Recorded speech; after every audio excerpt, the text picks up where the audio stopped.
Sony has given us two brand new smartphones here at Mobile World Congress, the Xperia X and the Xperia XA. Now, the Xperia X I have here. Now, as you can see, it's got what I would say is quite a classic Sony design, quite a minimalist back, and an edge-to-edge screen on the front. On this edge here, you can see that there's a fingerprint sensor, and around the back is an impressive 23 megapixel camera. The screen size is 5 inches, and it has a full HD resolution.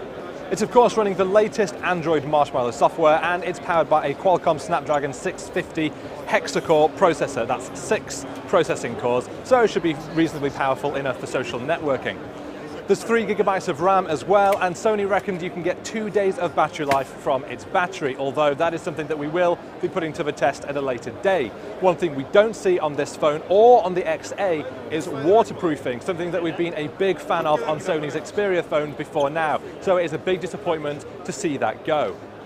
And here we've got the Xperia XA. Now, this phone is also 5 inches, but it's got, as you can see, a very, very tiny bezel around the edge with this curved glass, which makes it look extremely premium. Under the hood, it's not quite as high performance as the X. It's got a 720p resolution, and it's got a slightly lower powered quad-core processor. The camera on the back has been toned down as well. It's now only a 13 megapixel camera rather than the 23 on the Xperia X, but it should be good enough to get some good snaps when you're out at the beach or partying or just being cool.